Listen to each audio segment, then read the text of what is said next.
कभी कुछ बनना तो बाज की तरह बनना, कभी तोता न बनना, क्योंकि बाज आसमान की ऊंचाइयों को चुनता है, जबकि तोता पिंजरे में रहकर सिर्फ बोलता है।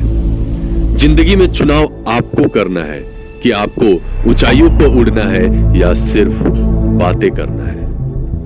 बाज एक ऐसा पक्षी जिसे साहस, आत्मविश्वास और कठिन परिस्थितियों से लड़ने के लिए जाना जाता है। आज हम आपको बाज के 4 वो पॉइंट्स बताने जा रहे हैं जो हर इंसान को सीखना चाहिए, जो सफलता की ओर बढ़ने में मदद करेगा।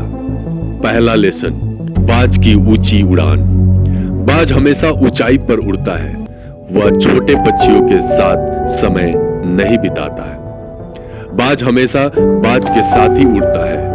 इससे हमें यह सीख मिलती है कि हमें अपने जीवन में ऊंचे लक्ष्य बनाना चाहिए, ऊंची सोच वालों के साथ रहना चाहिए, न कि किसी छोटी सोच वालों के साथ। दूसरा लेसन, आंधियों का सामना। जब बाकी पक्षी आंधी आने पर सुरक्षित स्थान ढूंढते हैं, तो उस समय बाज आंधी का सामना करता है और ऊपर उड़ जाता है।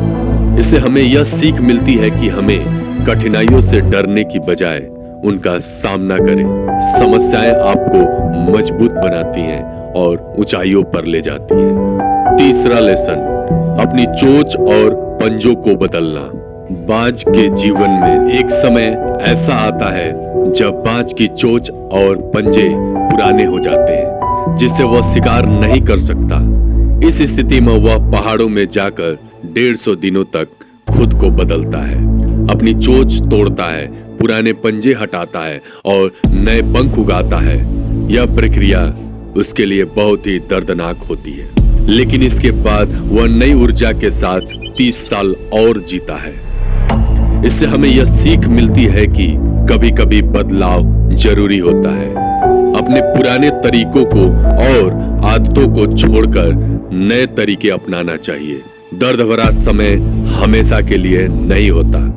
रात है तो दिन भी आएगा, यह मत भूलो। चौथा लेसन, ध्यान और फोकस। बाज की नजर बहुत तेज होता है।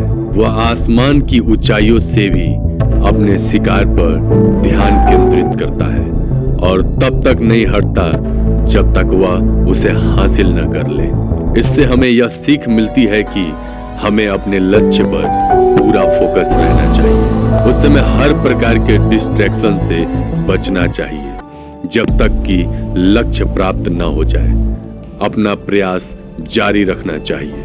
याद रखें, बाज आकाश की ऊंचाइयों से कभी घबराता नहीं, बल्कि उसकी बुलंदी उसे अपनी उड़ान की याद दिलाती है। आप भी अपनी बुलंदियों पर नजर रखें और अपनी उड़ान को जारी रखें।